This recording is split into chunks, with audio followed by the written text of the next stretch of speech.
Resonant leadership is on the whole more positive, and it's more relational. And in fact, we used the expression, borrowed it from physics, for our 2002 book, Primal Leadership, because we wanted to capture something that said the real essence of a great relationship with a leader is an interactive one. It's not where there's distance, where there's closeness. And as we started to look at it for the 2005 book, we really did a conceptual meta-analysis and said, what are some common experiences? Now, it's based on our own and a lot of other people's research, and right now, we're writing up an fMRI study on resonant versus dissonant leadership experiences of 50-year-olds with these different things to be able to pinpoint what are the neurological processes. But our contention is that when you are in a resonant relationship with a leader or with a spouse or partner or anybody, you will more likely experience mindfulness, hope, compassion, and at least in Western cultures, certain Western cultures, playfulness. To date, these are the experiences that we think both link the two people in a resonant relationship, including when one of them may be in a relative leadership position. But these are also four key experiences that the medical research is now starting to show enable the human body, mind, spirit to rejuvenate itself. And actually what we're now showing is the only thing that can help ameliorate the ravages of chronic stress, which we're all under, especially if you're in a position of responsibility, are these kind of resonant relationships.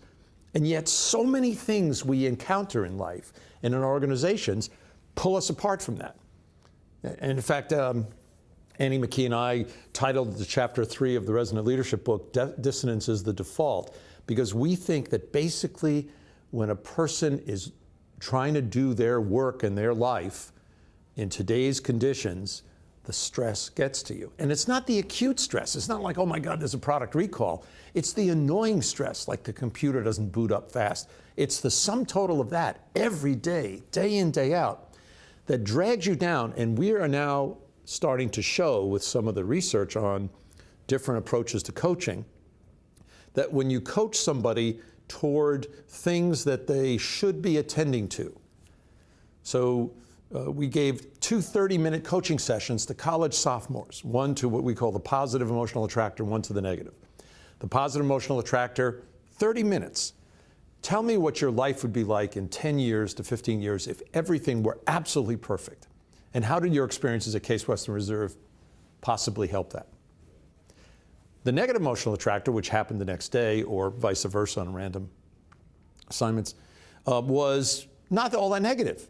It was very typical. Tell me about your courses. Are you doing all the assignments? Are you able to do the readings? Are you getting enough time from your instructors? Not particularly negative things, but in our theory, they put a person on the defensive. They create a sense of obligation. 5 days later, they went through fMRI scans, and we have 25 regions of interest in the brain from a random effects analysis, very conservative analysis, and 114 from a fixed effects analysis. All but one are showing exactly what we would have expected, that their stimulation from the positive attractor coaching of parts of the brain that are associated with more cognitive and perceptual openness. And that in the negative, which wasn't all that negative, it was more like obligation, all associated with arousal of parts of the brain that put a person into a defensive mode. And when we as an organism go into a defensive mode, we protect ourselves by closing down.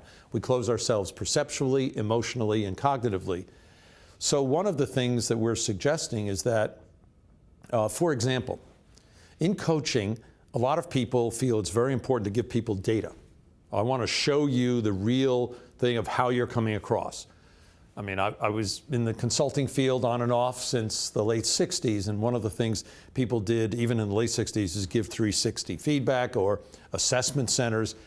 And it kind of became known in the field as a data dump and run, because very often you'd spend several days getting all this assessment. You'd come in for a session, the person slaps the data down in front of you, and what do you and the person do? Right away, you go to the gaps.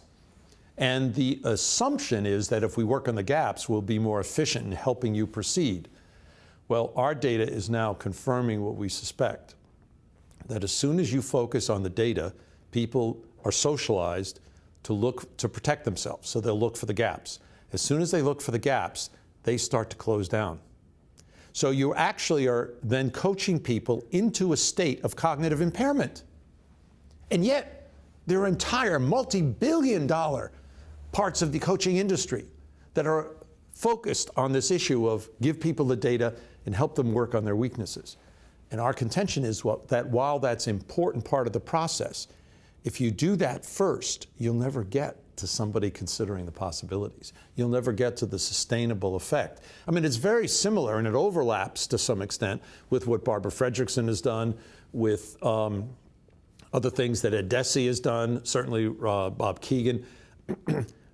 But we actually think that what we're doing is making it a little more complex. It's something that professors are supposed to do, make things more complicated. But in the process, we're integrating the psychophysiological states with the emotional and behavioral.